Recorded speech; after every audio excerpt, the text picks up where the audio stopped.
Alright guys, out with the old, in with the new. I've ripped out the old toilet and we're putting a hole in the floor plate to accommodate the new outlet for the toilet.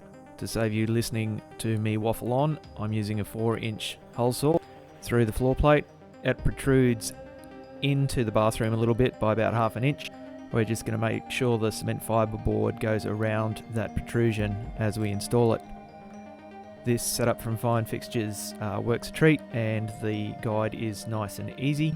We've got some measurements on this frame to make sure that you get the height of the toilet and everything set up correctly. Then it's simply a matter of adjusting the frame and bolting it all in place. All of the outlet pipework has been installed between the floor joists, and I've done this from a roof cavity that is adjacent to this bathroom. I wouldn't say it was the easiest installation I've done, but it has not been overly difficult, and the fall on the pipes has been easy to install. The right angle outlet from Fine Fixtures has come a little bit too large to fit this American standard pipework. Off camera, I quickly sanded down the outside of the pipe and glued it into a new socket. Once it's all glued together, you can make sure it's right because there's a clip that holds the pipe in place. As you can see here, the cement sheet board has got the cutout for that bit of protrusion into the bathroom of the outlet pipe, but everything comes together quite nicely. I'm using 1/2-inch cement sheeting board through the whole bathroom because I'm planning on tiling floor to ceiling. And I know cement sheeting is a bit old school, but so am I, so that's what I use. I've got an assortment of tools here as well as the instruction manuals so that I can cut the pipe to length and make sure all of the burrs and nails are removed from the pipe.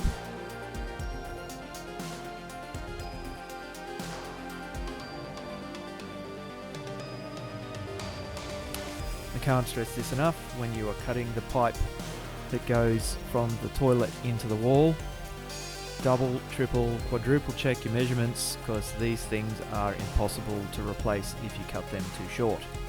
Make sure everything is lubricated with plumbing silicone-based grease, just to ensure that you have no leaks.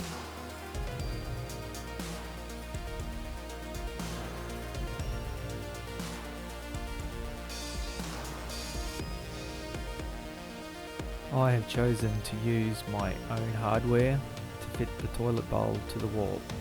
I'm not a huge fan of the hardware that comes with the kit. I guess it's perfectly okay, but it just doesn't give me peace of mind. So I'm using M12 nuts and washers to hold the toilet in place.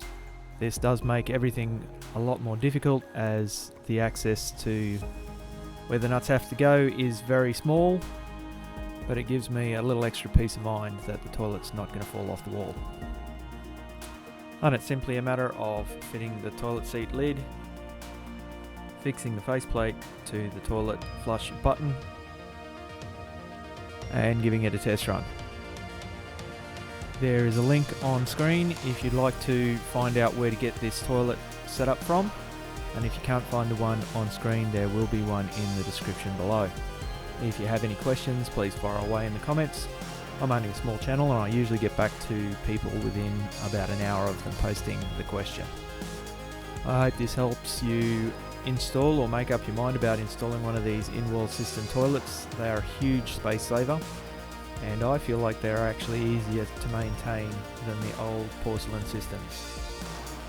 All of the components are accessible through the actual button plate, and Fine Fixtures has all of the parts available on their website.